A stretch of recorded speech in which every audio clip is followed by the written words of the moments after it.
Ouais, j'arrive. En fait, il m'est encore arrivé un ces trucs. La type que je voulais prendre ma petite tasse, tu vois que j'utilise jamais, mais pour la vidéo, ça fait bien quand même, ma petite tasse avec mon logo.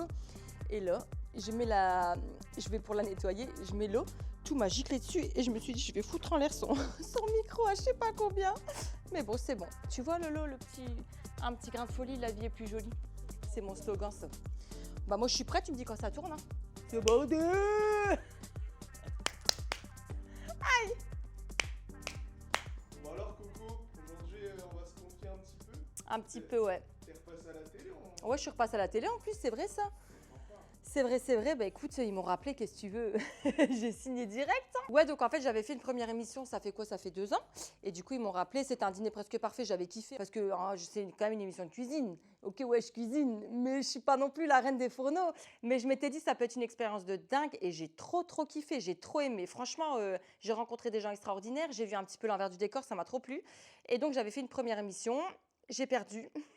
J'étais la dernière et ils m'ont rappelé pour faire une deuxième émission du coup qui s'appelle La Revanche. Mais je vais pas vous en parler, on sait jamais si, j'ai pas spoilé. S'il y en a qui l'ont pas vu, vous allez regarder en redit, c'est sur W9.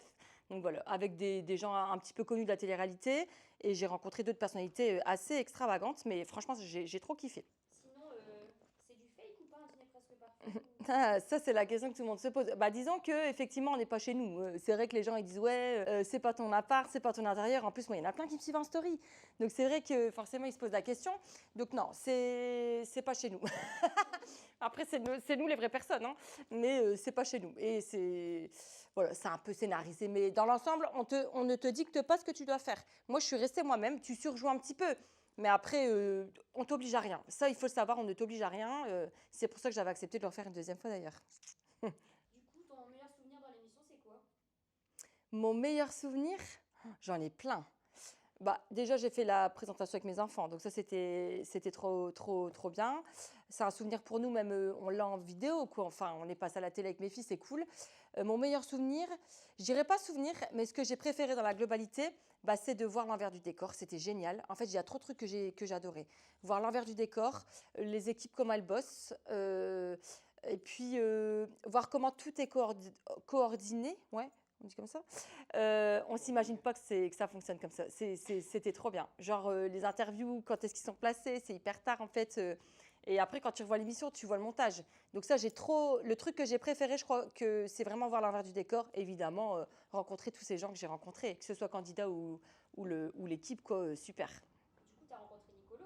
J'ai rencontré Nicolo, ouais. Il est comment? Ouais, il est tranquille. Il est tranquille. Franchement, on m'a dit, ouais, il n'est pas un but de sa personne, comment il est, c'est un gars de la télé-réalité. Mais pas du tout, il est tranquille. Il respecte à fond. Par exemple, moi, on le sait, je suis en couple et tout. À aucun moment, il m'a fait des avances ou quoi que ce soit. Les gens, ils s'imaginent que le gars, il saute sur tout ce qui bouge, mais pas du tout.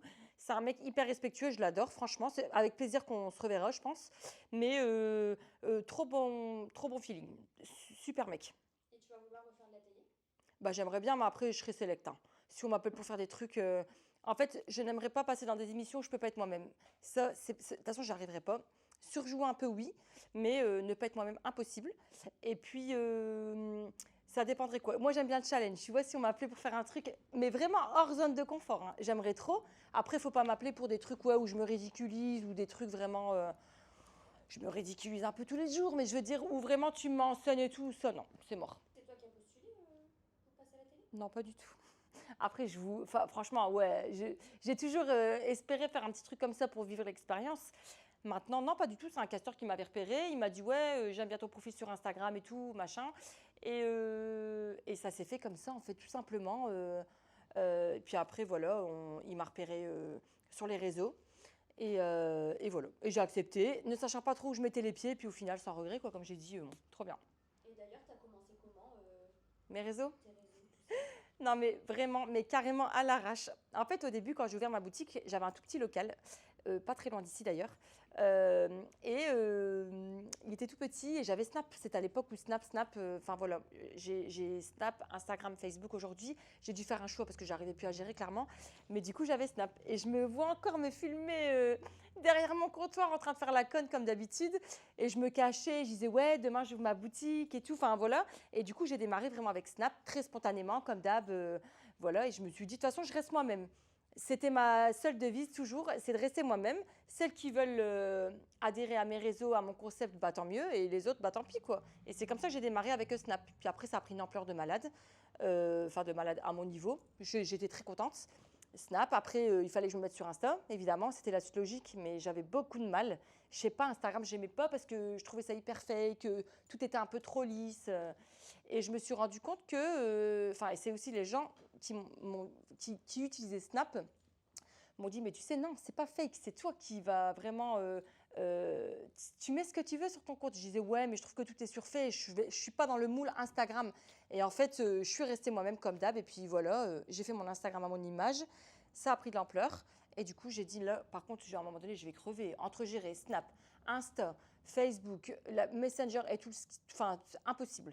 Donc j'ai dû faire des choix. J'ai arrêté Snap, mais de base, c'est quand même grâce à Snap, c'est ce réseau-là qui m'a lancé, entre guillemets, à mon niveau, quoi. Voilà. Mais maintenant, c'est qu'Instagram.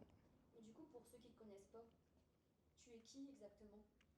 Je suis qui? Alors, je suis qui? Je suis une entrepreneur, c'est dans mes veines, hein, ça coule dans mes veines. Hein. J'ai toujours voulu être à mon compte et je l'ai été très vite, d'ailleurs, très jeune, à 22 ans. Ça passe tellement vite, j'en ai 37, au cas où ça peut intéresser, quand même que je donne l'info. J'ai 37 ans. Non, je dis des conneries. Je suis à mon compte depuis que j'ai 25 ans. À 22 ans, j'avais repris une école de merch, bref. Et rapidement, mon parcours scolaire, parce que c'est des questions qui reviennent très régulièrement, j'ai fait un bac STT. J'ai fait une licence éco-gestion et tu pouvais valider, c'était quoi? Communication en même temps. C'était une double validation.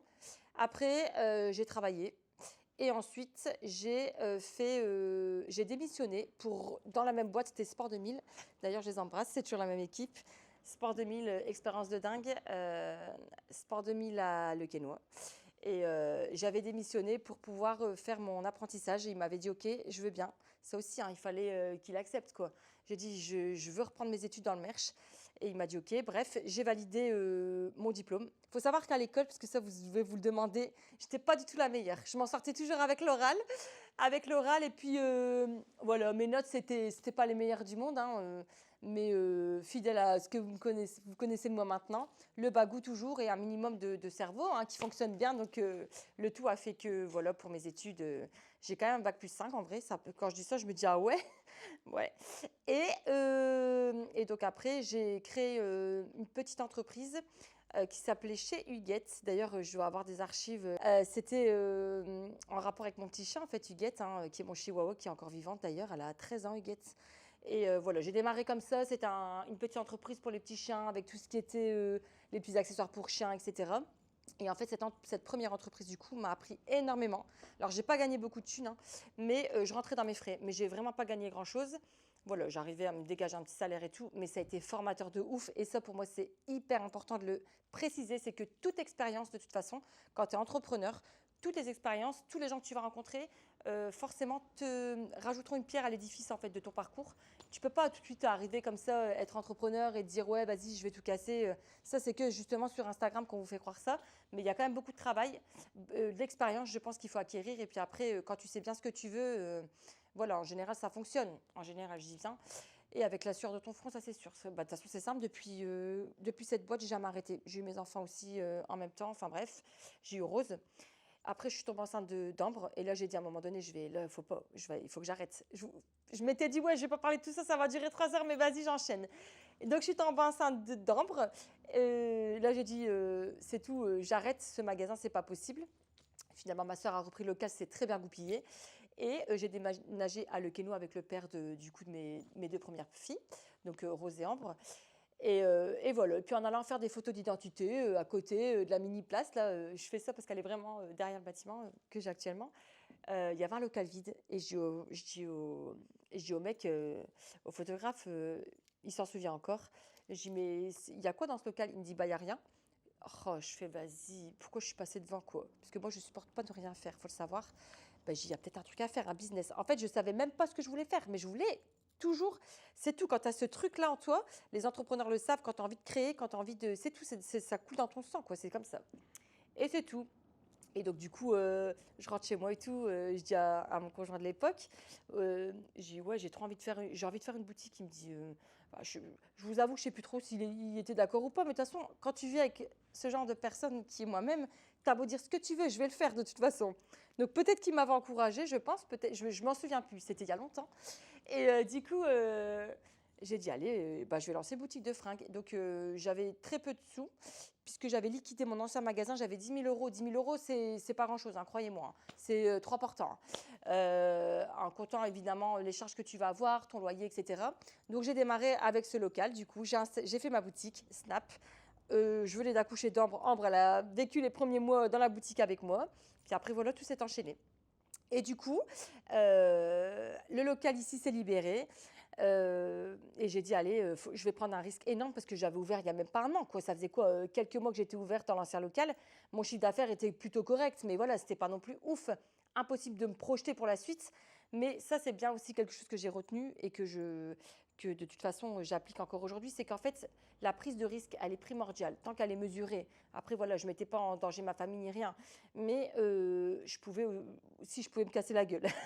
Mais c'est pas grave, j'ai dit vas-y, prise de risque, réfléchis pas trop. Tu peux pas être entrepreneur et trop réfléchir, c'est impossible. Il faut, si tu réfléchis trop, les occasions, les opportunités, elles s'en vont en fait. Donc ça, c'est même pas la peine. Donc j'ai dit vas-y, il y a un local qui se libère, c'est une opportunité de malade. Sauf qu'en fait, je vais passer de 500 euros de loyer à 1000. Pour moi, c'était énorme. Aujourd'hui, je me dis en fait 1000 euros de loyer par rapport à ce que j'ai aujourd'hui, comme charge, c'est rien. Mais pour moi, à l'époque, je fais vas-y. De toute façon, j'ai attrapé la chiasse et tout. Hein. Quand j'ai ouvert ici, j'en ai pas large. Hein. Je dis oh là là, c'est pas possible. Je me vois encore ouvrir mon rideau. Je dis mais qu'est-ce que je fais? Et en fait, c'était à l'époque de mon petit carré, hein, de mon petit logo et tout. Et je dis mais qu'est-ce que je fais en fait? En plus, forcément, tu prends un nouveau local, tu dois investir. Qui dit plus de meubles, plus de cam, du personnel. Donc, c'est vrai que, voilà, en fait, quand je dis, il y a eu la prise de risque, c'était pas réfléchi, mais c'était quand même réfléchi un petit peu. Mais disons que j'ai pas hésité, voilà, c'est ça. Donc, j'ai sauté sur l'occasion, j'ai réinvesti le peu de sous que je m'étais fait en trésorerie, parce que le chiffre d'affaires n'est pas égal à la trésorerie. Hein, ça, je vais pas vous faire un cours de comptabilité et de gestion maintenant, mais ça, il faut bien le savoir quand même. Donc j'avais ma trésorerie qui était là. Mais voilà, je dis waouh, ok. Donc j'ai dû réinvestir. Donc à l'époque, il n'y avait pas ce local-là, c'était que celui qui est derrière vous. Et bah, c'est tout. Donc je faisais des heures à crever. Dès que mes filles dormaient, je venais ici dans la boutique. Donc le soir, évidemment.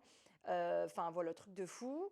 En plus, en même temps, ben, c'est vrai que je me suis séparée du père des petites. Donc voilà, j'ai dû gérer pas mal de choses. Après, voilà, ça s'est bien passé, mais tu dois quand même gérer tout ça. Et ouais, pas mal de nuits blanches, encore aujourd'hui d'ailleurs, un peu moins, mais encore aujourd'hui. Et beaucoup de travail. Et voilà, et puis après, bah, l'équipe s'est agrandie. Et puis, bah, c'est vrai que c'est une expérience de fou. J'ai l'impression que quand j'en parle, je suis un peu émue parce que, oh non, va y avoir une séquence émotion. Oh non, je ne vais pas pleurer maintenant. Bah, bah non, mais en fait, tu te dis, bah enfin, j'ai démarré tellement de loin, des fois, putain, j'ai pas pris de Kleenex. Et puis je me dis, c'est tellement de fatigue, de travail. Et puis quand je vois l'équipe que j'ai aujourd'hui, elle va chialer aussi, parce que forcément, c'est Laurine qui est derrière. Mais je me dis, c'est un truc de fou. Enfin bref, il fallait une séquence émotion dans la vidéo, en fait. Merci. Mais c'est vrai qu'on se dit, putain, enfin, je vais me remettre, hein. Il faudrait un petit verre de martini. Non, mais c'est vrai, je me dis, en fait, je suis très fière de moi. En fait, c'est ça. Je me dis, putain, parce qu'on se dit, ouais, aujourd'hui, une boutique de fringues et tout, c'est facile. L'entrepreneuriat, mais c'est trop dur. Mais j'adore. C'est ça le problème. Je suis un peu sadomaso. J'adore ce que je fais. Mais c'est vrai que il faut avoir un entourage qui comprend vraiment une équipe solide, un entourage solide. Parce que franchement, j'ai connu pas mal d'embûches, en fait. Et tes embûches? Et quoi? Tes embûches, tu as eu quoi comme Mais j'en ai eu, mais laisse tomber. Je dis, ouais, c'est difficile. J'adore parce que j'apprends tous les jours, encore aujourd'hui. Mais en fait, le plus dur, c'est l'humain. C'est l'humain. Tu te dis, c'est le plus dur, mais à côté de ça, c'est le plus fabuleux finalement, l'humain. Parce que moi, je travaille pour ça. Ouais, je gagne ma vie, c'est bien, je suis confortable. Confortable encore si tu ramènes ton travail aux heures que tu effectues. Mais en vrai, je gagne un SMIC, quoi, je vais dire. Finalement, ce qui me passionne le plus dans ce que je fais et ce qui m'a fait le plus de mal, en fait, c'est l'humain. Parce que moi, je travaille pour cet enrichissement que j'ai tous les jours avec les clientes, avec mes réseaux, parce que c'est virtuel, mais en réalité, j'ai des gens qui sont avec moi tous les jours, qui me suivent. dans mes stories. Enfin, c'est un truc de fou. Et au final, c'est ce qui m'a fait le plus de mal, l'humain, durant cette expérience que j'ai déjà vécue. Et elle est loin d'être terminée. Donc, j'en aurai d'autres, mais j'apprends à mieux le gérer. C'est ça, en fait. Toute expérience, même si elle te fait du mal, il faut en tirer des conclusions parce que je pense que c'est hyper, comment je pourrais dire, constructif, bénéfique. Ça fait drôle de dire ça, mais toutes les expériences qui te font du mal, elles te servent à un moment donné à quelque chose. Et moi, j'en ai rencontré, mais avec le personnel, on m'a fait des coups de... comment je pourrais ne pas être vulgaire parce que c'est vraiment des coups de chienne que jamais j'aurais cru, j'en ai eu. Après, je peux pas débattre là-dessus maintenant parce qu'en plus, ça va être une vidéo qui va être vue par pas mal de personnes. Mais j'avais une confiance aveugle en certaines filles. Et je dis, mais comment elles peuvent me faire ça, en fait? Mais vraiment. Et là, c'est bon, j'ai déjà pleuré, donc je vais plus pleurer. Mais j'ai eu énormément de mal à gérer ça. J'ai fait c'est de là que j'ai compris ce que ça voulait dire faire des crises d'angoisse, faire des insomnies, vraiment. Parce que le travail, je le gère. Il n'y a pas de souci. Moi, je vais te déplacer des collines, mais des collines. Oh, putain, elle était bien placée, celle-là. Je vais te déplacer des montagnes, le business, les fournisseurs, les clientes, les messages, tout. Je vais te gérer des trucs de malade. Et je me la pète carrément en le disant, mais j'en ai conscience. Par contre, dès que ça touche à l'humain et au cœur, donc au cœur au sens, à mon âme en fait, là et que je souffre par rapport à cette souffrance, enfin à ça, là j'ai du mal à gérer. Et j'ai été atteinte par rapport à ça, ouais, on m'a fait des coups comme j'aurais jamais imaginé. T'as des meufs, elles dormaient chez moi, elles m'ont fait des coups, mais de leur fenêtre, peut-être qu'elles vous raconteront une autre version, en disant que moi j'avais mes torts, peut-être, en disant ouais, voilà, il s'était passé ça, ça, ça. Mais fondamentalement, et avec du recul, je me dis que dans l'ensemble, je suis quand même une patronne très cool. Je les ai fait évoluer pour la majorité quand même. J'espère qu'aujourd'hui, elles comprendront qu'il y a des choses qu'elles ont faites et peut-être que ça fait partie de leur expérience de vie aussi et que ça leur a fait évoluer à leur niveau. Il y en a quand même une que j'ai payé 6 mois à rester chez elle quand même pour payer pour la paix sociale en télétravail. Vas-y, reste chez toi, par exemple. Enfin, tu te dis à quelle heure une patronne fait ça? Parce que je voulais pas pourrir le reste de mon équipe, tout simplement, et moi. Parce qu'à un moment donné, quand tu te rends malade, et je sais qu'il y a plein d'entrepreneurs qui vont regarder ma vidéo et vont dire mais punaise, comment ça résonne à moi ce que tu racontes. En fait, à un moment donné, quand tu viens dans ton entreprise et que tu te sens plus bien, il y a un problème. Et le problème, il vient pas de toi. Il faut arrêter en fait. On se remet trop en question. Je parle en mon nom en tant que chef d'entreprise, voilà, qui fait les choses correctement. Parce que je sais qu'il y a des employeurs, c'est des gros salopards. Voilà, ils exploitent leurs salariés, ils n'ont jamais rien. Moi, elles vont au restaurant minimum 3 fois par mois. Elles veulent un truc dans le magasin, c'est le minimum. Hein. Elles veulent un truc dans le magasin, des fois je fais allez, vas-y, c'est cadeau. Leur cadeau d'anniversaire, leur cadeau de Noël, tout. Enfin, mais en fait, c'est même pas, c'est avec le cœur que je le fais. C'est même pas genre, elles vont me le rendre parce qu'elles le font automatiquement. Je parle de mon équipe actuelle. Hein. Là, ça y est, je repars sur du positif. Mais voilà, pour les embûches en tout cas, après, je sais pas si tu vas en savoir un peu plus, mais faut savoir quand même qu'il y a eu de l'harcèlement au sein de mon entreprise quand même. Et moi, je voyais tout et je me sentais impuissante. Je me disais, mais je peux rien faire parce que du coup, j'avais le cul entre deux chaises, j'avais une version, j'avais l'autre. Mais même si je savais où était la vérité, mais tu dois quand même toujours un petit peu, quand tu es patronne, tu peux pas commencer à faire des différences, même si on en fait forcément parce qu'on a plus d'affinité avec les uns les autres. Alors ça, il faut le comprendre aussi. Tu es une équipe, on est 6, 7, 8 gonzesses. Tu as forcément des gonzesses qui s'entendent mieux. J'en perds mon coussin. Ah putain, ah ouais, je me suis mise au sport il y a 3 jours, du coup c'est dur. T'as forcément des filles qui s'entendent mieux. Moi, j'ai plus d'affinité avec certaines filles dans mon équipe, c'est humain.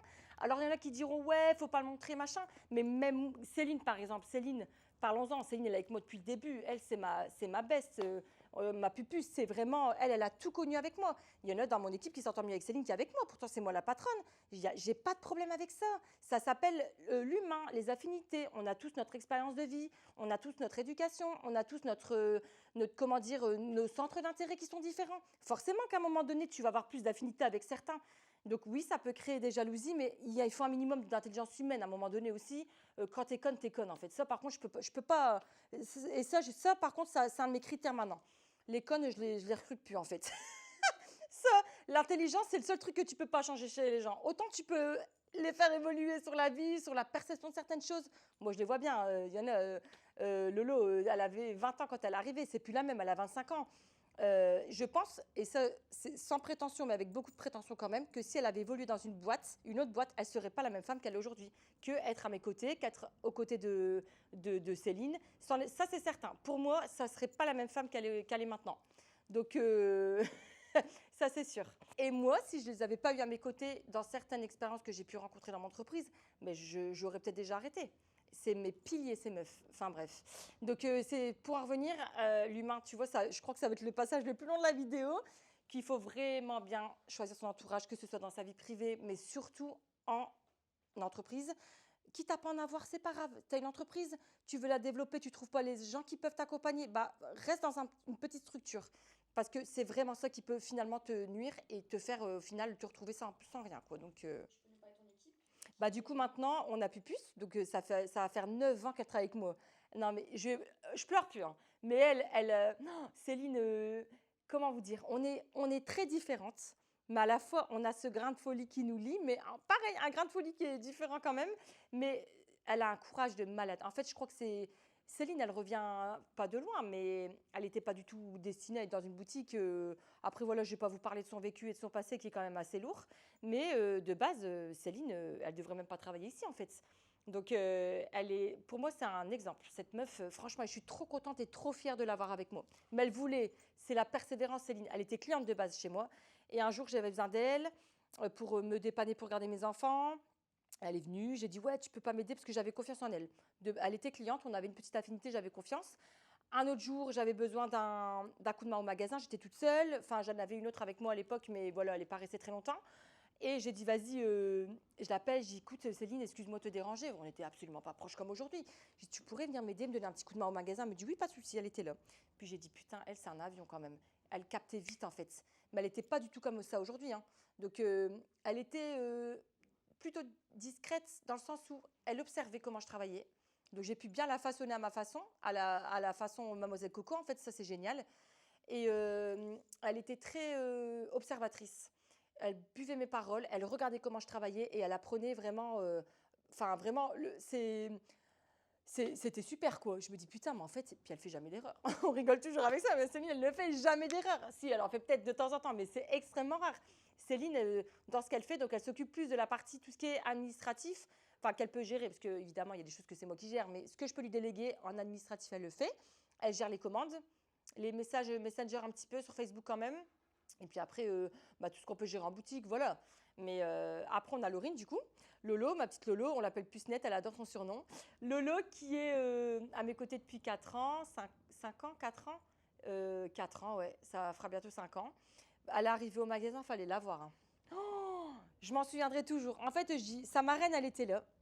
Big up, sa marraine bien. Et je dis, ouais, bah, elle dit, tu recrutes et tout. Je dis, ouais, je recrute. Je dis, mais attends, non, je dis, non, je t'arrête tout de suite, hein. La famille, les amis, la tante et tout. J'avais eu tellement de coups de pute avant, je dis, ouais, c'est mort. Je prends plus des gens que je connais, c'est mort.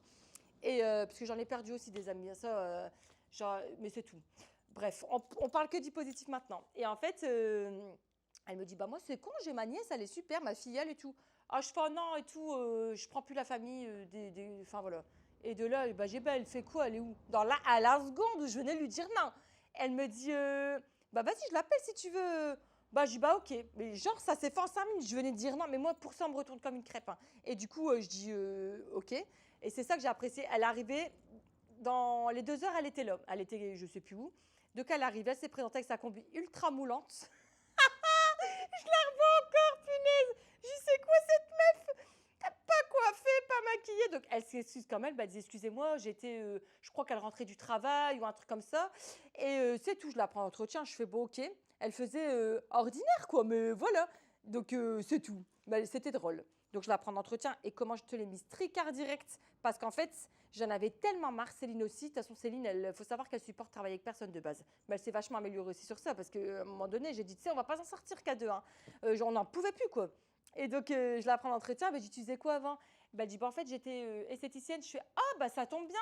Alors que je sais pas pourquoi ça m'est venu d'un coup. Tu sais, quand tu as des flashs comme ça, bah, je dis, bah, on pourrait faire un petit bar à ongles ou un petit truc comme ça. Donc, elle dit, bah oui. Alors qu'elle voulait plus faire d'esthétique, mais ça me l'a dit qu'après. Dès qu'elle faisait des massages, mais elle a été écœurée aussi de ses anciens jobs, donc c'est pour ça qu'elle ne voulait plus faire ça. À un moment donné, je fais, écoute, bon, on pourrait faire un petit test, on va mettre une petite table. Ça, c'était après l'entretien, hein, quand on savait vraiment que, voilà, elle allait faire son essai. Et donc, c'est comme ça qu'on a démarré l'esthétique, en fait, parce que ça, je ne l'ai pas dit aussi, mais dans mon équipe, j'ai aussi 2 esthéticiennes, du coup, maintenant. Et voilà, donc bref, c'est comme ça que l'esthétique a démarré. D'où le fait que maintenant, ça s'appelle Mademoiselle Coco Concept, parce que de base, je faisais que des fringues. Et aujourd'hui, j'appelle que ça un concept, parce que c'est vrai que tu peux faire tes ongles, tu peux faire tes épilations, tu peux faire tes cils. Moi, je l'ai fait d'ailleurs. Qu'est-ce que tu peux faire rehaussement de cils, voilà, les colorations sourcils et tout. Et c'est comme ça que ça a démarré, en fait. C'est grâce à Lolo. Alors, je la vois encore, elle tremble au début. Hein. Oh, elle faisait mes ongles et tout. Elle dit non, mais ça fait toujours ça. Mais en fait, je sais que non. Mais elle avait 20 ans, c'était un bébé. Et du coup, donc on a commencé l'esthétique comme ça. On a recruté. On a eu Cymbeline après, qui est encore aujourd'hui avec nous, qui est super, qui est parfaite. C'est vraiment la salariée, voilà, sans problème, on adore. Et surtout voilà, que c'est ça en fait qui est important, c'est qu'il faut qu'il y ait des... Quand je parle d'intelligence humaine, j'en parlais tout à l'heure, on est toutes différentes. Sim, elle est différente de nous. Comme moi, je suis différente de Charlotte, notre apprentie. Il y a aussi Alison qui est en esthétique avec nous, qui est parfaite aussi. Donc en fait, et Dieu, en parlant d'esthétique, parce que là je parle d'Alison, on en a eu combien des esthéticiennes entre deux? Parce qu'on ne trouvait pas. Donc c'est ça qui est très compliqué en fait finalement, quand je parle de l'humain, mais clairement. C'est vraiment de structurer ton équipe pour après, toi, évoluer et commencer à prendre du lest. Parce qu'en fait, tous les matins, tu te lèves, tu te dis, allez, qu'est-ce qui va encore me tomber sur la gueule aujourd'hui? Il y a un tel qui n'a pas pété droit et sa collègue, elle n'est pas contente. Et l'autre, elle a oublié de fermer la lumière. Et l'autre, elle n'a pas fait l'aspirateur. Et l'autre, elle n'a pas mis le cintre à l'endroit. Et vas-y, les trucs de gamine comme ça, c'est bon. Et à un moment donné, j'en étais réduite à gérer des choses comme ça. Donc voilà. Donc pour en revenir à Lolo, donc, du coup, ça fait 4 ans qu'elle est là. Et c'est un peu grâce à elle qu'on a lancé l'esthétique. Donc vous voyez, chaque membre de l'équipe a son petit... c'est important de le signaler quand même, quoi. Donc maintenant, volontairement, on n'est que 5. Et j'anticipe les questions. Je n'ai pas envie d'agrandir l'équipe pour éviter justement tous ces problèmes, quoi. Parce que si c'est pour plus dormir de la nuit, mais de faire d'autres magasins ou quoi, ça ne m'intéresse pas du tout. Et du coup, tu as d'autres projets futurs? Attends, il faut que je boive une shot goutte. C'est de l'eau, hein. Alors, d'autres projets, j'en ai tout le temps. De toute façon, c'est simple. Ma vie est projet. Par contre, je ne referai pas d'autres boutiques, ça c'est sûr. À un moment donné, ça m'a effleuré l'esprit, mais non, ça c'est mort. Parce que, toujours pour les mêmes raisons, personnel, etc. Non, le personnel. Pas personnel, le personnel. Donc ça c'est mort. Trop de déception. J'ai été trop triste et tout. Donc je ne vais plus revivre ça, même si une personne n'est pas l'autre. Mais non, je me rembarque pas là-dedans. Donc, ce qui est boutique, non, je me concentre exclusivement sur celle-ci qui me prend déjà un temps énorme parce qu'on a Internet aussi. On a Internet, on vend énormément sur Internet, donc c'est vrai qu'il faut assurer derrière. Et moi, en réalité, la plupart de mon temps, je suis sur mon téléphone, hein, ça c'est mon ordinateur, hein, avec tous les réseaux à gérer, les commandes, les fournisseurs, les clientes. Donc voilà, donc les projets, disons que je les ai revus parce que c'est vrai qu'à l'époque, j'étais un peu plus ambitieuse. Je le suis toujours, mais différemment. Il faut savoir aussi qu'on est famille d'entrepreneurs. En fait, malgré nous, on est tous devenus entrepreneurs. Ma sœur, elle a son compte, mon autre sœur, elle a son compte, mon frère, il a son compte, mon père, il a son compte. Bon, ma mère, que vous connaissez dans mes stories, elle était aide-soignante, mais elle nous a donné ce côté, déjà, je pense, proche de l'humain, premièrement. Et deuxièmement, ce côté, vas-y, tu te lèves tous les matins, tu vas travailler, cette rigueur de vie, en fait. Et moi, ma fratrie... C'est pour ça que quand je dis j'ai pas trop d'entourage, c'est un choix. J'ai pas trop d'amis, ça vous me le demandez souvent. Vous me dites Coco, t'as pas le temps pour les amis et tout. En fait, j'en ai pas besoin. J'en ai quelques-unes évidemment, mais je les compte vraiment sur les doigts de la main. Et après, j'ai mon équipe. Ça, c'est ma deuxième famille, et j'ai surtout ma propre famille. Moi, ma fratrie, voilà, c'est ma vie, c'est mon sang. Ça représente énormément, et c'est ça qui fait partie de mon équilibre avec mes enfants évidemment et mon chéri. Donc c'est vraiment, retenez ça, l'entourage c'est primordial pour vous construire vous et pour être performant dans ce que vous faites tous les jours. En fait, j'ai envie de transmettre, de toute façon ça c'est clair et net, j'ai toujours aimé faire ça, même quand j'intervenais dans les écoles, j'adore transmettre des choses dans lesquelles je crois, et surtout qui sont de mon expérience. Si c'est pour raconter n'importe quoi aux gens et faire genre je sais de quoi je vous parle, comme beaucoup de gens aujourd'hui sur les réseaux, non. Moi, si je viens de parler de quelque chose, c'est parce que je l'ai vécu, je sais de quoi je te parle et je vais peut-être pouvoir t'aider. Donc ça m'intéresse vraiment. Donc sur l'entrepreneuriat, évidemment, sur les réseaux, sur comment gérer un petit peu, justement, sa vie en tant qu'entrepreneur, parce que moi, je suis maman de 3 enfants quand même. Donc c'est vrai que donc mes grands, je les ai en garde alternée. Donc on fait moite-moite la semaine. Et j'ai mon chéri actuel, donc le papa de Flore, qui est entrepreneur aussi. Donc c'est vrai qu'on ne se voit pas souvent. Voilà. Et j'ai aussi compris que notre essentiel, ça, c'est vrai que c'est un sujet délicat pour moi parce que quand j'ai démarré ma boîte, mes enfants étaient vraiment petites. Et je pense que je dirais pas que je suis passée à côté de certaines choses parce que très vite je me suis réajustée. Mais là, pour le coup, j'avais vraiment pas le choix. Quand on dit on n'a pas le choix, ouais, des fois, tu n'as pas le choix. C'est la vérité, même si on est maître de ses choix. Mais des fois, tu n'as pas le choix de faire des choix entre des choix difficiles. Et moi, c'est vrai que ben, voilà, je devais charbonner, quoi. Au début, je devais charbonner. Et du coup, ben, très vite, j'ai essayé de trouver mon équilibre pour être quand même très présente avec mes enfants.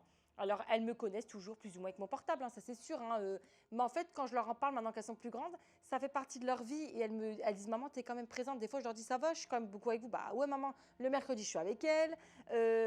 Donc voilà, donc c'est vrai que je travaille plus en off le soir. Mais c'est pour ça que je ne veux pas entamer de nouveaux projets où physiquement, je devrais être ailleurs. C'est pas possible. Et si je refaisais d'autres boutiques, ce serait le cas. Donc plutôt sous forme de formation, comme j'ai expliqué, plus d'intervention et pourquoi pas avec des supports internet. Hein, voilà, ça j'aimerais bien aussi. Avec tout ça, tu arrives à prendre du temps pour toi? Alors, du temps pour moi, il n'y a que l'esthétique qui compte. Bah, c'est-à-dire que moi, ce qui me fait du bien, t'en as, c'est d'aller courir tous les matins, t'en as, c'est de faire des câlins aux arbres. Bah, moi, c'est mon esthétique, j'adore et j'assume. Tu vois, je fais des injections, j'ai refait mes tototes,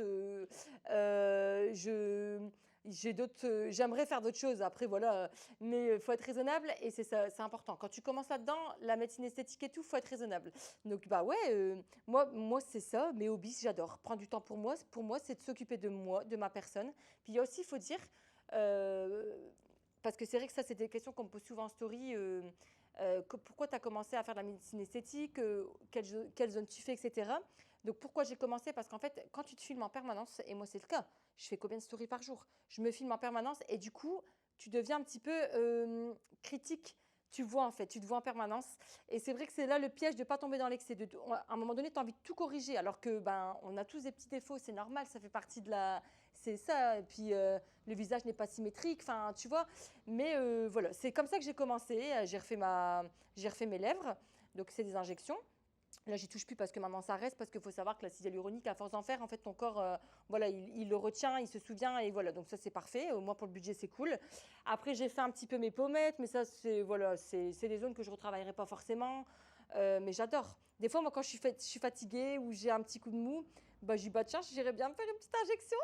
Mais il me connaît tellement bien que de toute façon, des fois, il va me dire, bah non, je vais te faire autre chose, je vais pas faire ce que tu m'as demandé, t'inquiète et tout. Parce que bah voilà, il sait que de toute façon, quoi qu'il arrive, il faudra m'injecter. Mais c'est con, hein, et je l'assume, mais pleinement en fait. Je l'assume pleinement, ça me dérange pas du tout de dire ouais, je fais des injections et alors en fait, c'est mon corps, c'est mon visage. Tant que c'est pas fait avec excès et que c'est pas dangereux, bah voilà. Après, j'ai refait mes seins aussi 2 fois. Je suis pas née avec. Ça bouge dans le micro ou... Mais ouais, j'ai refait mes seins 2 fois. J'adore, c'est pareil. Bah, là, je peux avoir un petit gilet tranquille, mais c'est vrai que si je sors, je vais mettre un petit décolleté sans problème. C'est pas parce que j'ai un décolleté que voilà, je me respecte pas du tout. J'aime bien être très féminine, j'adore ça. Voilà, et donc je les ai refaits, j'avais 22 ans. Et quand je parlais de l'entourage tout à l'heure, c'est très important parce que ma famille m'a soutenue. Je leur ai dit, ouais, ça m'a pris pas comme une envie de pisser, mais un peu quand même, comme tout ce que je fais. Bah, vous voyez, comme mon entreprise, comme tout, en fait, les filles, elles me connaissent hein, au magasin. Un matin, je vais arriver, je vais dire, ouais, on ne ferait pas ça. Ouais, vas-y, tiens, t'as raison, Coco, vas-y, on te suit. Ouais, ok. Parce qu'elles n'ont pas le choix. Mais moi, c'est un peu comme ça. Et quand j'ai fait ma poitrine, pareil, sans regret, je le referai 10 000 fois. D'ailleurs, il y a plein de clientes qui m'ont demandé conseil et qui l'ont fait suite aux explications que j'ai pu leur donner. Donc, je l'ai fait, j'avais 22 ans. Je n'avais pas encore d'enfant. Après, j'ai eu Rose. Et je les ai refaits après Ambre. Parce qu'en fait, j'avais beaucoup maigri. Et du coup, bref, je voulais retrouver ma poitrine que j'avais avant avec prothèse. Mais comme j'avais fort maigri, c'était plus petit, même avec mes prothèses. Je sais que c'est un peu difficile à comprendre, mais ta prothèse, elle se mélange avec ta poitrine naturelle finalement. Donc, bref, je pourrais vous faire un petit schéma. Et du coup, je les ai refaits 2 fois. Donc là, celle-ci, ça fait 8 ans que je les ai. Donc, je ne suis pas là de les changer. Du coup, tu as aussi des extensions au niveau de tes cheveux. Bah ouais, tout est fait chez moi, faut le savoir. Sauf mon cœur. J'ai des extensions adhésives, ouais. Bon, je sais pas si on le verra. Mais ouais, ça pareil, ça fait 6 ans que j'en fais. J'adore. J'adore, de toute façon. Je les enlèverai peut-être un jour. Des fois, je dis, allez, je vais arrêter. Mais non, j'aime bien, j'aime bien. C'est tout, c'est comme ça. De toute façon, si j'en mets, c'est pas pour rien. Je suis tellement esquintée au sol que j'ai pas trop de masse, en fait, tu vois. Donc, c'est vrai que, ouais, je pourrais ne pas en faire. Je pourrais faire un petit carré ou... Mais non, j'aime trop, j'aime trop. Ouais, ça me coûte un peu de thunes. Ah ouais, j'ai fait aussi le maquillage permanent. Pour la bouche aussi, il faut quand même le signaler. Bon, là, j'ai mis un petit rouge à lèvres pour l'occasion, mais ça me coûte un peu de thunes, ouais. Ouais, ouais, c'est vrai. Heureusement, j'ai l'esthétique à domicile et les fringues à domicile aussi. Mais en fait, moi, mon argent, t'en as, ils vont faire des trucs, je sais pas, moi, ils vont faire des week-ends, des machins. Bah, moi, comme j'ai pas trop de temps, en fait, c'est vrai que mon budget plaisir, il passe dans l'esthétique. Ouais, voilà. Mais ouais, c'est cumulé à l'année, ouais, je suis un sacré chantier. Mais voilà, t'en as qui diront, oh, mais elle est folle, parce que ça aussi, hein, c'est un peu... Mais voilà, aujourd'hui, on est en 2025, ça se démocratise. Vu toutes les meufs qui me demandent conseil, je me dis quand même, mais il y a de ça 8 ans, ne me demandez pas autant conseil, ne serait-ce que pour ma poitrine. Alors qu'aujourd'hui, il n'y a pas une semaine, on me dit pas, bah Coco, où t'as fait tes seins Je veux dire, c'est des choses qui se banalisent, et Dieu merci, parce que si ça peut vous aider à être mieux dans votre corps, c'est la chirurgie esthétique ou la médecine esthétique. Vas-y, passe le cap en fait. Ça, c'est un message que je passe aussi, c'est que les gens, on s'en fout. Quoi que vous fassiez, ils vous critiqueront toujours. C'est un truc de malade. Et sur les réseaux, encore plus. Tu vas faire la chirurgie, ils vont te critiquer. T'as pas de sein, ils vont dire bah, pourquoi elle se fait pas, elle a qu'à mettre des prothèses. Enfin, je caricaturise, hein, mais c'est comme ça. Les réseaux, c'est ça. Et dans la rue aussi, c'est juste que comme on te voit en face, ils vont moins te faire la remarque. C'est plus facile de les faire en arrière, sous un nom anonyme. Mais moi, ça, j'ai passé le cap. Hein. Tu sais, des vies, même des vies, hein, on m'en a inventé 40 000. Hein. Je veux dire, moi, au début, je couchais avec toute la rue. Hein. Donc, les gens, ils trouveront toujours à parler sur vous. Mais ça aussi, c'est un travail à faire sur soi que j'ai appris à faire aussi depuis tant d'années maintenant. Et que, voilà, aujourd'hui, je travaille pour moi. Je m'investis énormément pour les autres quand même. C'est vrai que, voilà, je me donne énormément. Mais ce qui me fait du bien, je le fais en fait. Je m'en tape de ce que les autres diront. Bon, en tout cas, ouais, c'est une vidéo un peu différente. Hein. C'est vrai que même en story, on voit toujours très volubile et tout. Là, j'ai vraiment voulu faire une vidéo un peu plus posée. Sans m'en rendre compte, j'ai répondu à des dizaines de questions que mes abonnés me demandent, me posent en permanence en story, en fait, finalement. Et je m'étais dit un jour, je ferai une vidéo YouTube sur tout ça, sur un peu plus l'envers du décor, un peu plus posément, un peu en mode interview. En tout cas, j'espère que cette vidéo vous a plu parce que c'est carrément différent des stories. Enfin voilà, je pars toujours dans tous les sens. Là, j'avais pas le choix. Je ne devais pas dépasser le canapé. Donc, il faut vous abonner. Ça, c'est hyper important. Je sais qu'il faut le dire à chaque vidéo, mais abonnez-vous. En plus, moi, ça m'encourage à continuer. Et puis, même pour mon équipe, pour tout le travail qu'on fournit derrière. Donc, voilà, vous abonnez, vous mettez un petit j'aime. Et si vous partagez, c'est encore mieux. Même sur vos réseaux. Enfin, voilà, moi, ça m'apporte de la visibilité. Et ça me donne encore plus encore plus d'envie, même si je l'ai déjà. Mais je sais que vous êtes derrière moi encore plus. Et ça, c'est trop gentil. Yeah.